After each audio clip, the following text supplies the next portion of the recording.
Hello friends, आप सभी का स्वागत है हमारे यूट्यूब चैनल के इसी एक अंकेर में।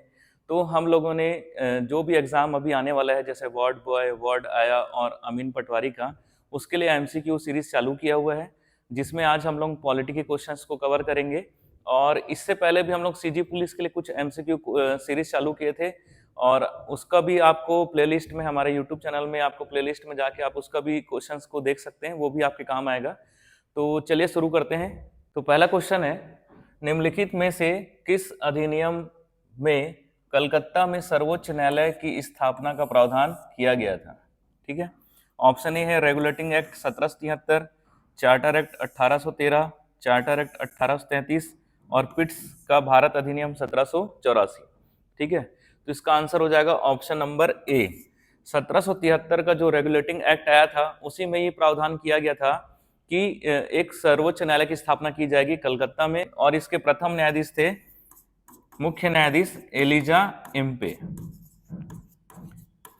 ठीक, चलते हैं नेक्स्ट क्वेश्चन की ओर। अगला क्वेश्चन है क्वेश्चन नंबर 2। प्रथम अंतरिम राष्ट्रीय सरकार की घोषणा की गई थी, कब किया गया था, ये पूछ रहे हैं। ऑप्शन ए 24 अगस्त 1946, 22 अगस्त 1946, 25 अगस्त 1946 और 23 अगस्त 1946। तो इसका आंसर है ऑप्शन नंबर ए, 24 अगस्त 1946 को ही अंतरिम सरकार की घोषणा की गई थी। तो ये अंतरिम सरकार क्या था? तो अंतरिम सरकार, जैसे अंग्रेज लोग भारत को छोड़कर जाने वाले थे, ठीक है, तो भारत को छोड़ के चले जाएंगे तो भारत को संभालने के लिए कोई सरकार भी तो होना चाहिए। ठीक है, तो उसके लिए इन लोग सरकार का गठन कर रहे थे, उसी सरकार को बोल दिया गया अंतरिम सरकार। अंतरिम मतलब था टेम्पररी। टेम्पररी क्यों बोल रहे हैं? क्योंकि अभी नया संविधान बना नहीं है, अभी भारतीय संविधान सभा संविधान बना रही है, तो अभी संविधान तो बना नहीं है। ठीक है, तो जब तक संविधान नहीं बन जाता तब तक ये जो सरकार है देश को संभालेगी, और जब संविधान बन जाएगा तो नए संविधान के हिसाब से देश चलेगा। ठीक है, तो तब तक के लिए जो सरकार का गठन हुआ था उसको बोला गया था अंतरिम सरकार। ठीक है, चलते हैं नेक्स्ट क्वेश्चन की ओर। अगला क्वेश्चन है क्वेश्चन नंबर 3। संविधान सभा की सदस्यों को चुनाव कैसे हुआ था?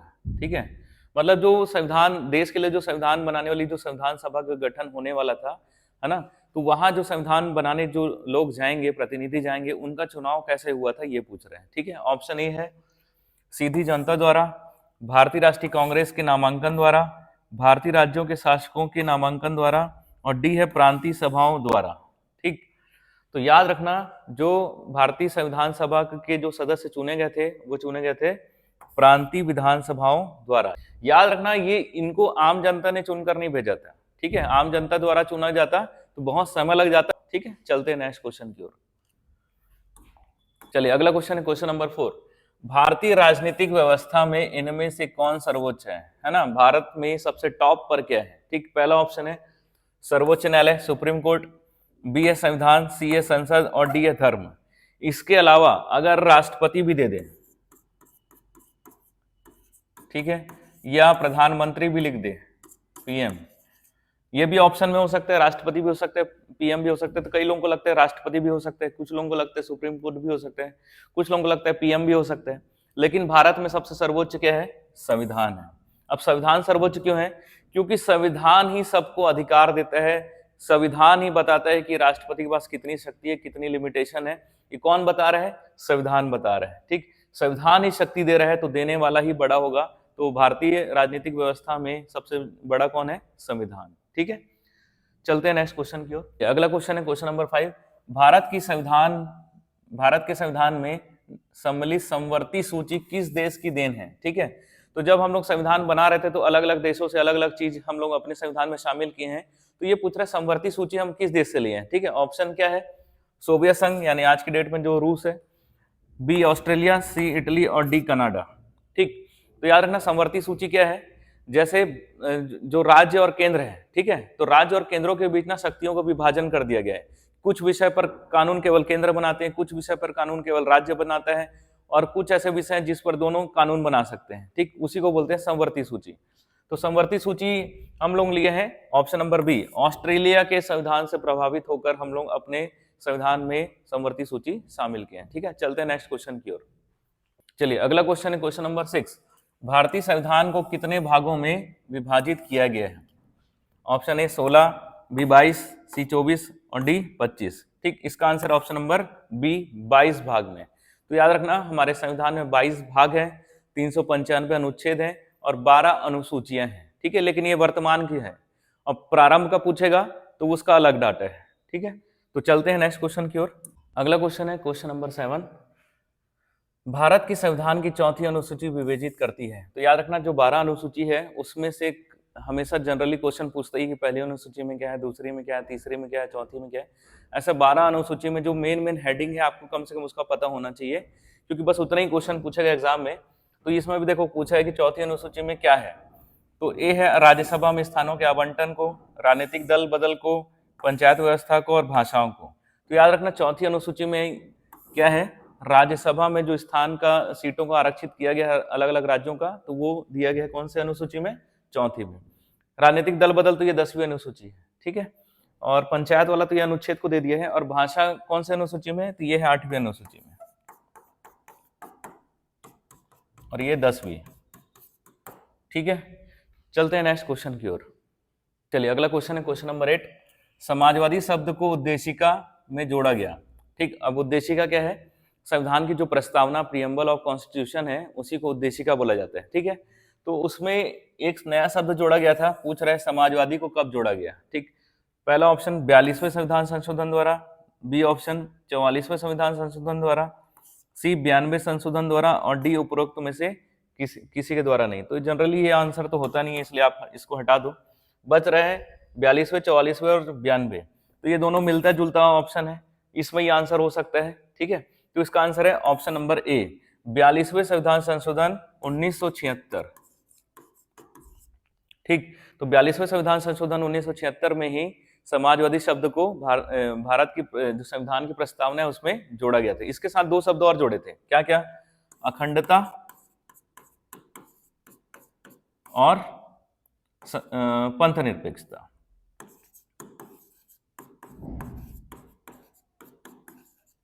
ठीक है। यानी कि 42वें संविधान संशोधन द्वारा 3 शब्द जोड़े गए, समाजवादी, पंथ निरपेक्ष और अखंडता, ठीक है। चलते हैं नेक्स्ट क्वेश्चन की ओर। चलिए अगला क्वेश्चन है क्वेश्चन नंबर 9। भारतीय संविधान का कौन सा भाग संविधान की आत्मा कहलाता है, ठीक है। ऑप्शन ए मूल अधिकार, बी राज्य के नीति के निर्देशक तत्व, सी उद्देशिका और डी संवैधानिक उपचारों का अधिकार, ठीक है। तो इसका आंसर है ऑप्शन नंबर सी, उद्देशिका। उद्देशिका को संविधान का क्या बोला जाता है, आत्मा कहा जाता है। अब ये किसने कहा, सुभाष कश्यप ने, ठीक है। तो सुभाष कश्यप ने संविधान को शरीर कहा है और उद्देशिका को उसकी आत्मा कहा है, ठीक है। लेकिन अगर यही क्वेश्चन डॉक्टर भीमराव अंबेडकर के संदर्भ में पूछेगा कि डॉक्टर भीमराव अंबेडकर ने संविधान की आत्मा किसे कहा है, तब आंसर हो जाएगा आपका ऑप्शन नंबर डी, ठीक है। तो उन्होंने संवैधानिक उपचारों का जो अधिकार है अनुच्छेद 32 उसको संविधान की आत्मा और हृदय कहा है। किसने, डॉक्टर भीमराव अंबेडकर ने। तो चूंकि यहाँ अंबेडकर जी का नाम लिखा नहीं है तो इसलिए अपने आंसर क्या लेंगे हम लोग, यहाँ पे सी लेंगे, ठीक है। चलते हैं नेक्स्ट क्वेश्चन की ओर। अगला question question number 10।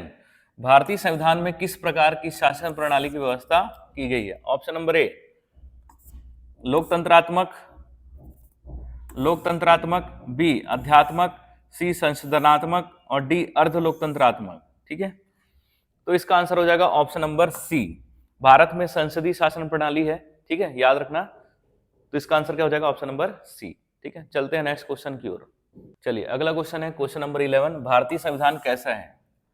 Option A कठोर, बी लचीला, सी ना ही कठोर ना ही लचीला और डी अंशतः कठोर और अंशतः लचीला, ठीक है। तो देखो मिलता जुलता ऑप्शन है, जिनके मिनकी ट्रिक के हिसाब से सी और डी, ठीक।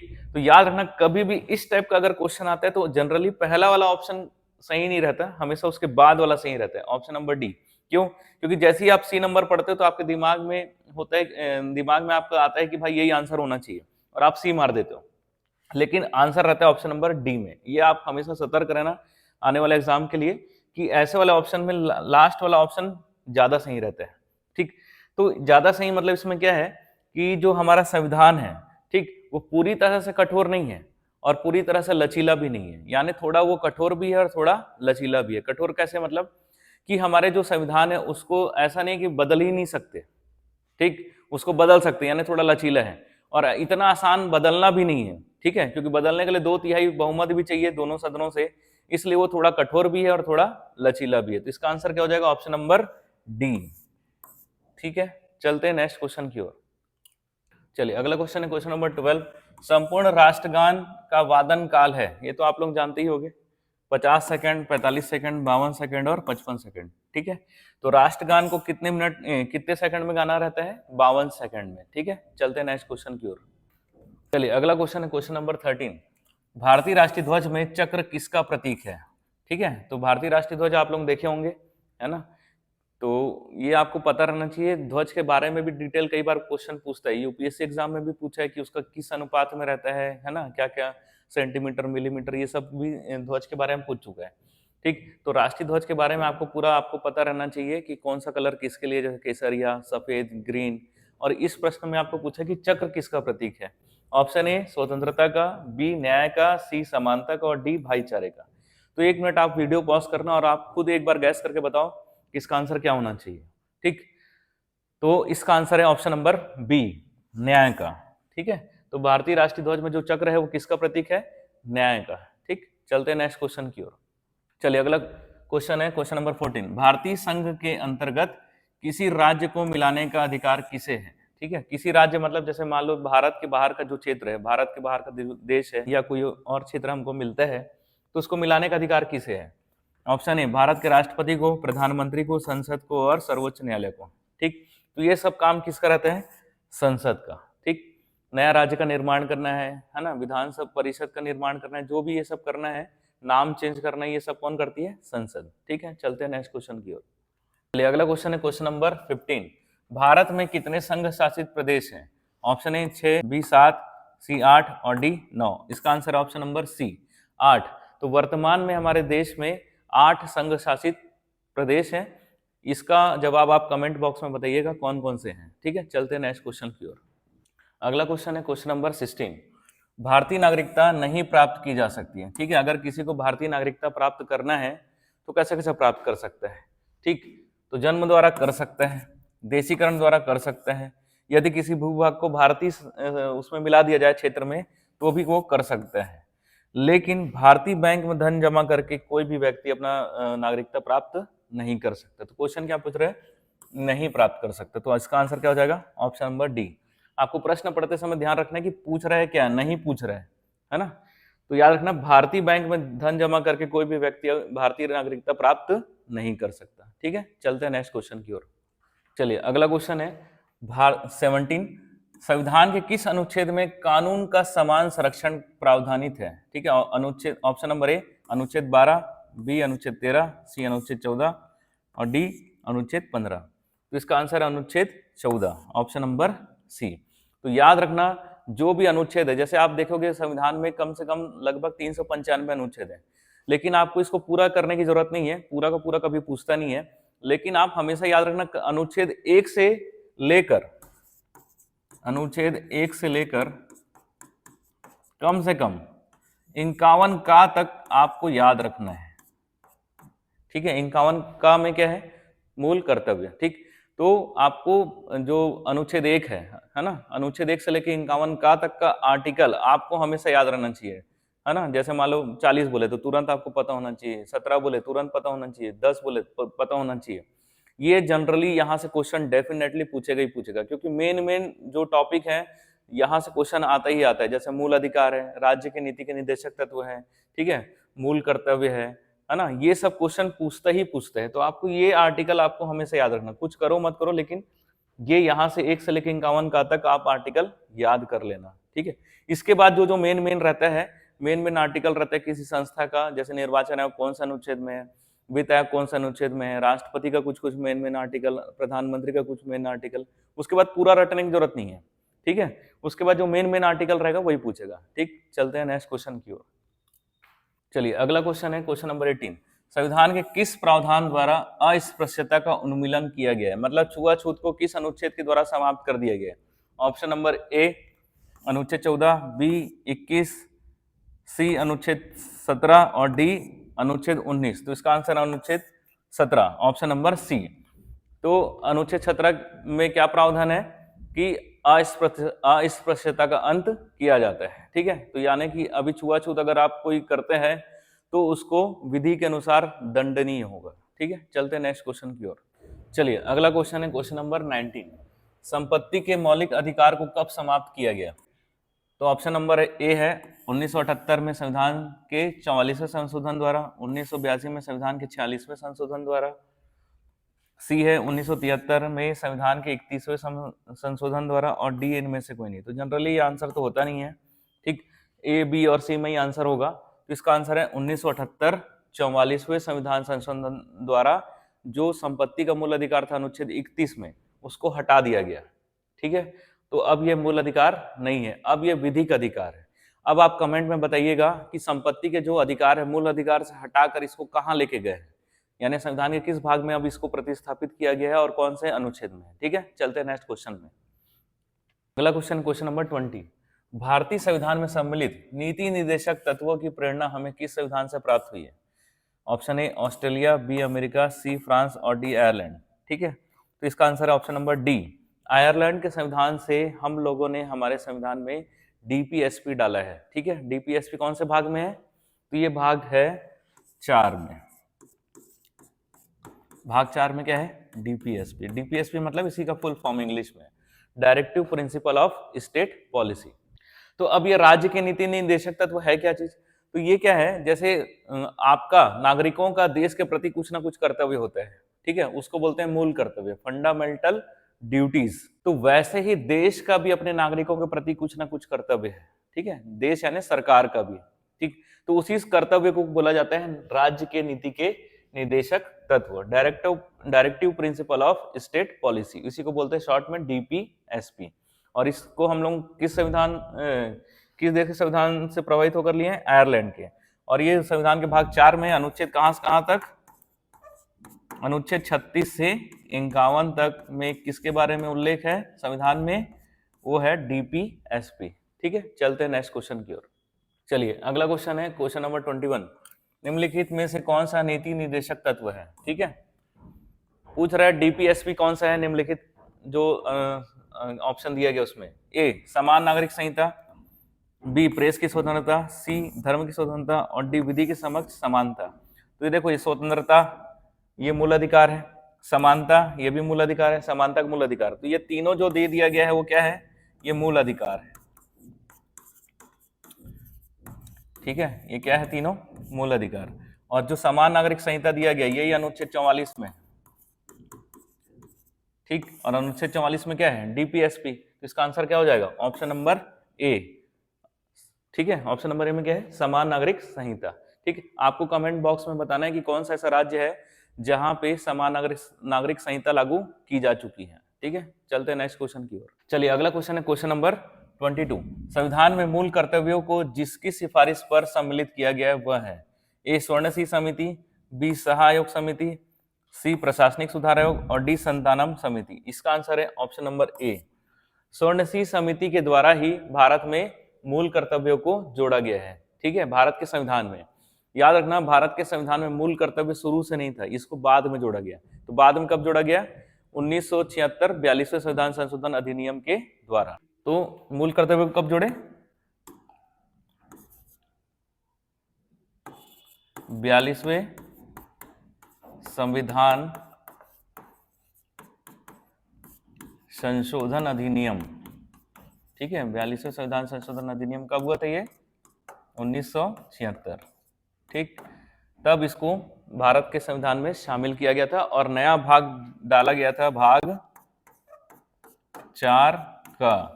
और इसमें केवल एक ही अनुच्छेद है और वो अनुच्छेद कौन सा है? 51 का। और 51 का के अंतर्गत शुरू में 10 पॉइंट थे और बाद में 11वां पॉइंट और जोड़ा गया 2002 में। ठीक है, वो आप याद कर लेना। तो अभी वर्तमान में इसमें कितने पॉइंट हैं? 11 पॉइंट है। ठीक है, यानी 11 प्रावधान उल्लेख किया गया है इसके अंतर्गत। ठीक है, चलते हैं नेक्स्ट क्वेश्चन की ओर। चलिए अगला क्वेश्चन है क्वेश्चन नंबर 23। मूल कर्तव्य भारत के संविधान के निम्नांकित में से किस भाग में दिए गए हैं? ठीक, वही पूछ रहे हैं मूल कर्तव्य संविधान के किस भाग में? भाग 2, भाग 3, भाग 4 और भाग 4 का। ठीक, तो आपको मैं ट्रिक बता चुका हूं, जो मिलता जुलता ऑप्शन होगा वो उसी में आंसर रहता है। यहाँ पे आप चिंकी मिंकी ट्रिक लगा सकते हो, यानी कि आंसर या तो सी में है या तो डी में है, और ये दोनों तो नहीं होगा। ठीक, तो पिछले क्वेश्चन में मैं आपको बताया जो जनरली मिलता जुलता ऑप्शन होता है उसमें लास्ट वाला ऑप्शन जनरली आंसर होता है, ठीक। तो इसका आंसर है ऑप्शन नंबर डी। तो ये ट्रिक व्रिक तो तब लगाना है जब आपको पता नहीं है, लेकिन आपको ये सब तो बेसिक चीज है, ये आपको पता होना है चाहिए, ठीक है। तो मूल कर्तव्य संविधान के कौन से भाग में, भाग 4 का में, ठीक है। पिछले क्वेश्चन में हम इसका डिटेल डिस्कस किए। चलते हैं नेक्स्ट क्वेश्चन में। चलिए अगला क्वेश्चन पूछ रहे हैं, क्वेश्चन नंबर 24। भारतीय संविधान में समस्त कार्यपालिका शक्ति निहित है। कार्यपालिका मतलब सरकार, ठीक है। यानी आपसे क्वेश्चन पूछ रहा है सरकार प्रमुख कौन होता है, तो जनरली लोगों को लगता है कि प्रधानमंत्री होता है, ठीक। ऑप्शन देख लो, राष्ट्रपति में, प्रधानमंत्री में, मंत्रिपरिषद में, संसद में, ठीक है। इसका आंसर ऑप्शन नंबर ए, राष्ट्रपति में। तो याद रखना सरकार का मुख्य प्रमुख होता है राष्ट्रपति, ना कि प्रधानमंत्री। हालांकि प्रधानमंत्री को ज्यादा वास्तविक शक्तियां दे दिया गया है, राष्ट्रपति को नाम मात्र की शक्ति दिया गया है, लेकिन भारत में जो सरकार प्रमुख है, कार्यपालिका प्रमुख है, वो कौन है, राष्ट्रपति। ये क्वेश्चन आईएएस में भी पूछा है। तो ये कौन सा अनुच्छेद में दिया गया, अनुच्छेद 53 में इसका प्रावधान किया गया, ठीक है। अनुच्छेद 53 में प्रावधान किया गया है क्या, कि समस्त कार्यपालिका शक्ति राष्ट्रपति में निहित होगी, ठीक है। चलते हैं नेक्स्ट क्वेश्चन की ओर। चलिए अगला क्वेश्चन है क्वेश्चन नंबर 25। भारत के राष्ट्रपति चुने जाते हैं, ठीक है। तो राष्ट्रपति का चुनाव भारत में कैसा होता है पूछ रहे हैं। ऑप्शन नंबर ए, केवल राज्यसभा के सदस्यों द्वारा, केवल लोकसभा के सदस्यों द्वारा, केवल राज्य विधानसभाओं और लोकसभा के सदस्यों द्वारा, डी राज्यसभा, लोकसभा और राज्यों के विधानसभा के निर्वाचित सदस्यों द्वारा। तो ऑप्शन नंबर डी इसका आंसर होगा, ठीक। तो भारत में जो राष्ट्रपति का चुनाव होता है उसमें कौन कौन भाग लेता है, तो याद रखना लोकसभा और राज्यसभा के निर्वाचित सदस्य, विधानसभाओं के निर्वाचित सदस्य, विधान परिषद के लोग भाग नहीं लेंगे, और दिल्ली पुडुचेरी विधानसभाओं के निर्वाचित सदस्य, ठीक है। यहाँ पे दिल्ली और पुडुचेरी का नहीं दिया है, तो आप याद रखना दिल्ली और पुडुचेरी विधानसभाओं के निर्वाचित सदस्य भी भाग लेते हैं, ठीक है। चलते हैं नेक्स्ट क्वेश्चन की ओर। चलो अगला क्वेश्चन है क्वेश्चन नंबर 26। राष्ट्रपति के उम्मीदवार के लिए क्या आवश्यक नहीं है, ठीक है। अगर किसी व्यक्ति को राष्ट्रपति बनना है तो क्या क्या क्राइटेरिया होना चाहिए या होता है, ठीक। और इसमें क्या पूछ रहा है, क्या नहीं है पूछ रहा है। याद रखना क्वेश्चन में पूछ रहा है नहीं है। पहला ऑप्शन ए, 35 वर्ष की आयु हो, पूर्ण कर चुका हो, तो ये सही है। राष्ट्रपति बनने के लिए 35 वर्ष की आयु पूर्ण कर चुका होना चाहिए। बी, पढ़ा लिखा हो। सी, सांसद चुने जाने की योग्यता रखता हो। और डी, देश का नागरिक हो। ये तो होना ही चाहिए, और ये भी है, ठीक है। लोकसभा का सांसद बनने की योग्यता होनी चाहिए उसका, ऑप्शन नंबर सी। हालांकि लोकसभा का सांसद बनने की योग्यता बोल रहा है, ना कि लोकसभा का सदस्य, याद रखना। तो इसका आंसर क्या है, नहीं पूछ रहा है, तो ऑप्शन नंबर बी। तो ये जरूरी नहीं है कि राष्ट्रपति जो बनने वाला है वो पढ़ा लिखा हो, ठीक है। लेकिन अगर आपको यहाँ भारत में पियून भी बनना है तो आपको पढ़ा लिखा होना चाहिए, लेकिन राष्ट्रपति बनने के लिए आपको पढ़ा लिखा होना जरूरी नहीं है, ठीक है। चलिए अगला क्वेश्चन है क्वेश्चन नंबर 27। भारत का राष्ट्रपति अपना त्यागपत्र किसको सौंपता है। ऑप्शन ए, लोकसभा के अध्यक्ष को, भारत के उपराष्ट्रपति को, भारत के मुख्य न्यायाधीश को, भारत के प्रधानमंत्री को। तो याद रखना ऑप्शन नंबर बी इसका आंसर है। राष्ट्रपति अपना त्यागपत्र किसको देते हैं, उपराष्ट्रपति को, और उपराष्ट्रपति भी त्यागपत्र किसको देगा, राष्ट्रपति को, ठीक है। अगला क्वेश्चन है क्वेश्चन नंबर 28। राष्ट्रपति का रिक्त स्थान भर लिया जाना चाहिए 90 दिनों में, 6 माह में, 9 माह में, 1 वर्ष में। तो इसका आंसर है ऑप्शन नंबर बी, 6 महीने में नया राष्ट्रपति का चुनाव हो जाना चाहिए, ऐसा प्रावधान हमारे संविधान में दिया गया है, ठीक है। चलते हैं नेक्स्ट क्वेश्चन की ओर। चलिए अगला क्वेश्चन है क्वेश्चन नंबर 29। लोकसभा और राज्यसभा की संयुक्त बैठक किसके द्वारा आहूत की जाती है। ऑप्शन ए, राष्ट्रपति द्वारा, लोकसभा के अध्यक्ष द्वारा, संसद द्वारा, राज्यसभा की सभापति द्वारा, ठीक है। आहूत का मतलब होता है बुलाना, संयुक्त बैठक कौन बुलाता है, ठीक। तो याद रखना संयुक्त बैठक बुलाने का प्रावधान जो दिया गया है किसके, उसमें दिया गया है राष्ट्रपति। राष्ट्रपति संयुक्त बैठक बुला सकते हैं, याद रखना, ठीक। लेकिन अध्यक्षता कौन करेगा, वो करेगा लोकसभा का अध्यक्ष, ना कि राज्यसभा का सभापति, ठीक है। तो याद रखना कई बार ये क्वेश्चन पूछता है कि संयुक्त बैठक की अध्यक्षता कौन करता है, तो उसकी अध्यक्षता करता है लोकसभा का अध्यक्ष, ठीक। अब राज्यसभा का सभापति क्यों नहीं अध्यक्षता करता, क्योंकि वो सदन का सदस्य नहीं होता है, ठीक है। जो राज्यसभा का सभापति होता है वो राज्यसभा का सदस्य नहीं होता है, और लोकसभा का जो अध्यक्ष होता है वो लोकसभा का सदस्य होता है, इसलिए उसको अध्यक्षता सौंपा जाता है, ठीक। लेकिन बुला कौन रहा है, बुला रहा है राष्ट्रपति, ठीक। चलते हैं नेक्स्ट क्वेश्चन की ओर। अगला क्वेश्चन है क्वेश्चन नंबर 30। निम्न में से भारत का राष्ट्रपति किसकी नियुक्ति नहीं करता है। फिर से देखना, ध्यान रखना, क्या पूछ रहा है, नहीं करता है। ऑप्शन ए, उपराष्ट्रपति का, बी, प्रधानमंत्री का, सी, राज्यपाल का, और डी, मुख्य निर्वाचन आयुक्त का। तो याद रखना भारत का राष्ट्रपति किसकी नियुक्ति नहीं कर रहा है, तो वो नहीं कर रहा है उपराष्ट्रपति की, ठीक है। तो भारत का राष्ट्रपति उपराष्ट्रपति की नियुक्ति नहीं करता, बाकी जो है प्रधानमंत्री की नियुक्ति भी करता है अनुच्छेद 75, राज्यपाल की भी नियुक्ति करता है, और मुख्य निर्वाचन आयुक्त की भी नियुक्ति कौन करता है? राष्ट्रपति करता है, लेकिन उपराष्ट्रपति की नियुक्ति राष्ट्रपति नहीं करता है। ठीक है, तो आज के लिए हम लोग इतने ही एमसीक्यू का क्वेश्चन कवर किए हैं, क्वेश्चन नंबर 30 तक। आगे के क्वेश्चन और बचे हुए हैं पॉलिटी के, तो उसको हम लोग नेक्स्ट सेशन वाले वीडियो में करेंगे। तो बने रहिए हमारे यूट्यूब चैनल केसी कांकेर के साथ, और वीडियो अच्छी लगी तो लाइक, शेयर और सब्सक्राइब जरूर कीजिए। Thank you.